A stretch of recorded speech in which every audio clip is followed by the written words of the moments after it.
Hello guys, hello, this is for Taurus, welcome dito sa aking channel, Kapalaran 888, welcome. Alamin natin kung anong messages, vibration, gabay energy para sa lahat ng Taurus.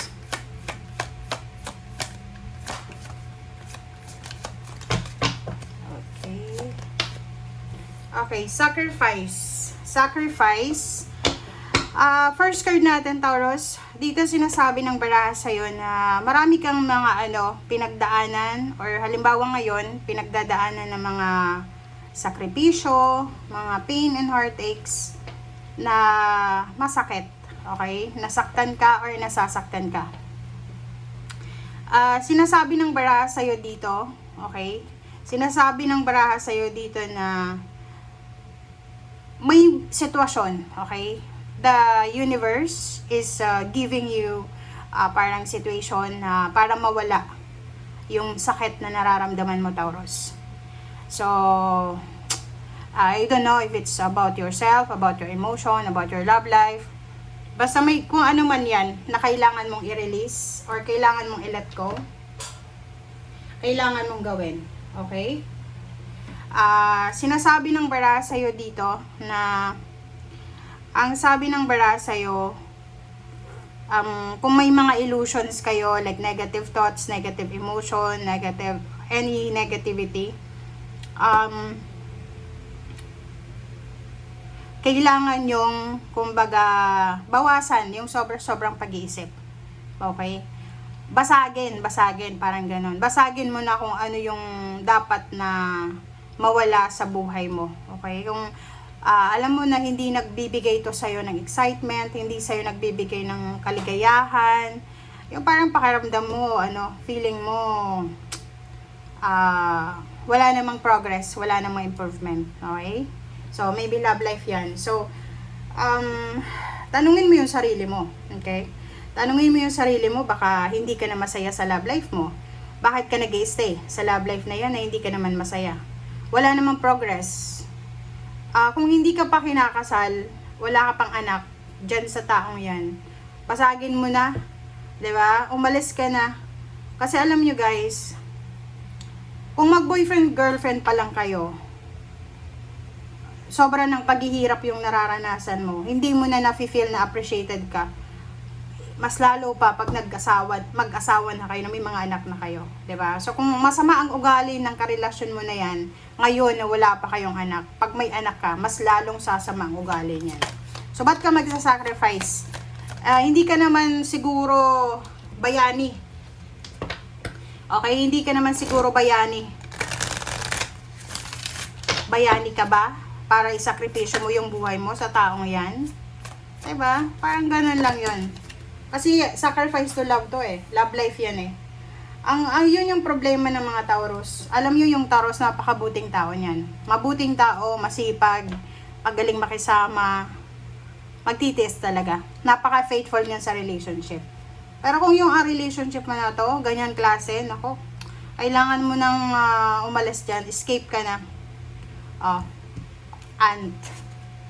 'Di ba? Sabi sa barahan nito, dapat yung partnership and collaboration mo ay parang ant. Kasi yung ant, they're working together. So kung couple kayo or family kayo, tapos yung dynamics nyo is selfish yung bawat isa, walang mangyayari dyan. Okay? So dapat ganun. Okay?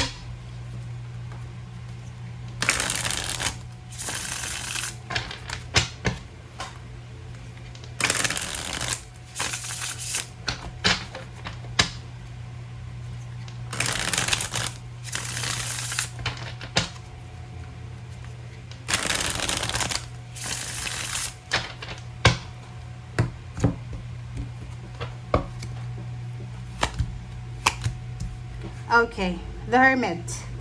The Hermit and Zero the Fool. So, sa nakikita ko sa'yo dito, kailangan mo na talaga, Taurus, na pag-isipan. Pag-isipan mo na kahit risky, umalis ka na. Kailangan mo mag-start over, guys. Ito yung sinasabi ko sa'yo. Makinig ka ha.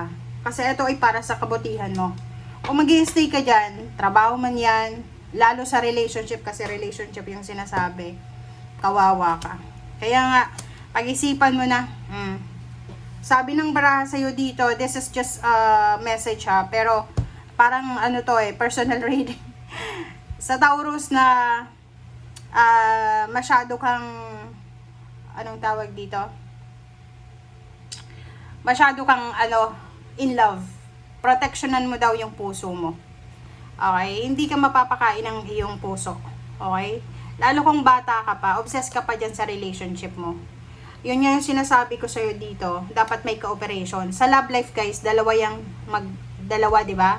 Babae, lalaki, o lalaki, lalaki, babae, babae. Kung sino man yung napusuan mo. Dapat, pareho kayong tinatrabaho nyo yung love life nyo na mag-work. Pero kung ikaw lang yung nagbibigay sa love life, no. It's a no that. It's a no-no. Sabi nga.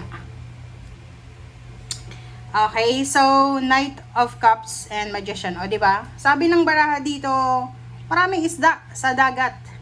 Babae ka ba na Taurus? Hindi lang yan ang lalaki na makikilala mo. Lalaki ka, magpangit ka man or gwapo, makakakilala ka ng deserve mo na tao. Okay? Justice and the Devil. Oh. Sinasabi ng baraha sa'yo dito, this devil is Capricorn. Kung may karelasyon kang Capricorn, or tinitempt ka niya na magpakasal na kayo, no. Okay? X, no. Okay, ito yung sinasabi ko sa'yo, makinig ka, Taurus. Huwag kang magpapakasal. Kasi alam nyo guys, sorry sa mga nanonood sa ngayon, magalit na kayo kung magalit, pero ito yung sinasabi ng baraha. Minsan hindi tayo nakikinig Alam nyo yung tarot cards, sila ay gabay. Okay? Kung alam mo na resonated sa'yo, kailangan mong i-follow. Gamitin mo ang iyong intuition. Pero kung alam mong hindi para sa'yo, ignore mo. Eto, tingnan mo, parang personal reading to Doon sa may mga karelasyon, Taurus ka, ang karelasyon mo Capricorn, hindi kayo compatible Sabihin natin na pakiramdam nyo together, compatible kayo. Pero ikaw ang kawawa. Kasi itong Capricorn, gaganunin ka niya. Diba? Gaganunin ka niya. Wala kang kawala dyan. So kung niyayaya kang magpakasal, sa pare, or kung saan pa man, no. Sagutin mo na gusto mong maikasal na bongga para ma-delay pa yung hinahangad niyang kasal hanggang sa makawala siya sa'yo. Kasi etong the devil na to, etong taong ito na nag-aaya sa'yong magpakasal, or etong karelasyon mo, lalo kung Capricorn yan, ano yan materialistic yan. Okay?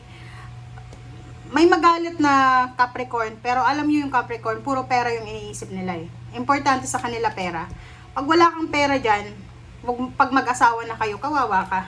Kasi araw-araw, gabi-gabi yung away nyo. And mahirap makahanap ng contentment yung Capricorn.